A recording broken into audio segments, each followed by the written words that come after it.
UGC net exam అనేది రాయడం వల్ల ఏంటి ఉపయోగం అనేసి చూస్తే, మనము ఎందుకు అసలు నెట్ అనేది రాస్తారు అనేసి చూస్తే, ఫస్ట్ వన్ ఏంటంటే అసిస్టెంట్ ప్రొఫెసర్ జాబ్స్ అనేవి ఇచ్చినప్పుడు, గవర్నమెంట్ నోటిఫికేషన్ ఇచ్చినప్పుడు అప్లై చేసుకోవడానికి ఏంటి అంటే ఎలిజిబిలిటీ నెట్ క్వాలిఫై అయి ఉండాలి. ఎవరైతే నెట్ క్వాలిఫై ఉంటారో వాళ్ళు మాత్రమే అసిస్టెంట్ ప్రొఫెసర్ జాబ్స్ కి అప్లై చేసుకోవడానికి అవకాశం ఉంటుంది.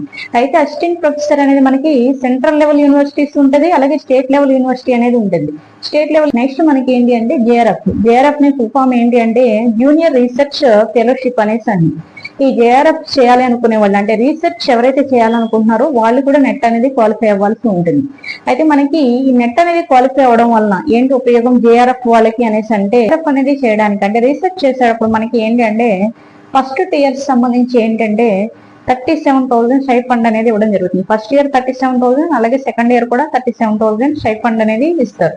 తర్వాత నెక్స్ట్ మనకి third year, fourth year, fifth year లో 42,000, అంటే ఎవరి ఇయర్ 42,000 స్టైఫండ్ అనేది ఇవ్వడం జరుగుతుంది. ఈ విధంగా మొత్తం రీసెర్చ్ మనకి పిహెచ్డి అనేది 5 years కంప్లీట్, 5 years లో పిహెచ్డి అనేది చేస్తారు.